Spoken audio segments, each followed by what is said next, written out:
ചേച്ചി memo pad ചെയ്യാമോ? ഇങ്ങനൊരു കമന്റ് എന്നാ ചെയ്യാതിരിക്കാൻ പറ്റുമോ അല്ലേ? സോ കോളേജിലും സ്കൂളിലും പോകുന്ന പിള്ളേർക്ക് പറ്റിയ അടിപൊളി ഒരു മെമ്മോ പാഡ് ഉണ്ടാക്കുന്നത് കണ്ടാലോ? കുറച്ചുകൂടെ ഫങ്ഷണൽ ആയിട്ടുള്ള ഒരു മെമ്മോ പാഡാട്ടോ നമ്മൾ ഉണ്ടാക്കുന്നത്. ബേസിക്കലി നമ്മൾ മറന്നു പോകുന്ന കാര്യങ്ങൾ അസൈൻമെൻറ്റിൻ്റെ ലാസ്റ്റ് ഡേറ്റ്, അതേപോലെ ഹോം വർക്ക്, ഇങ്ങനത്തെ കാര്യങ്ങളല്ലേ. സോ ഇതൊക്കെ എഴുതാൻ വേണ്ടിയിട്ട് ഈ ഒരു മെമ്മോ പാഡിൽ ഡിഫറെൻ്റ് ആയിട്ടുള്ള സ്ഥലങ്ങൾ നമ്മൾ കൊടുത്തിട്ടുണ്ട്.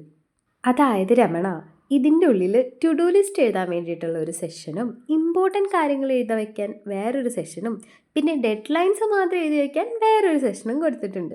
എങ്ങനെയുണ്ട്? നിങ്ങൾക്ക് ഇഷ്ടമായോ? ഇഷ്ടപ്പെട്ട കമൻറ്റ് ചെയ്യാൻ മറക്കരുതേ. പിന്നെ ഇതിൻ്റെ ഡെക്കറേഷൻ നിങ്ങൾക്ക് ഇഷ്ടപ്പെട്ട പോലെ ചെയ്യാം കേട്ടോ. വീഡിയോ ഇഷ്ടപ്പെട്ട ലൈക്ക് ചെയ്യാനും ചാനൽ ഇഷ്ടപ്പെട്ട സബ്സ്ക്രൈബ് ചെയ്യാനും മറക്കരുതേ. അടുത്തത് എന്താ ചെയ്യേണ്ടതെന്ന് കൂടി ഒന്ന് കമൻറ്റ് ചെയ്തേക്കണേ. എന്തായാലും ഈ ഒരു സാധനം ഉണ്ടാക്കി പോയിട്ട് ക്ലാസ്സിലൊക്കെ ഒന്ന് വിലസ്. Always be your happy self.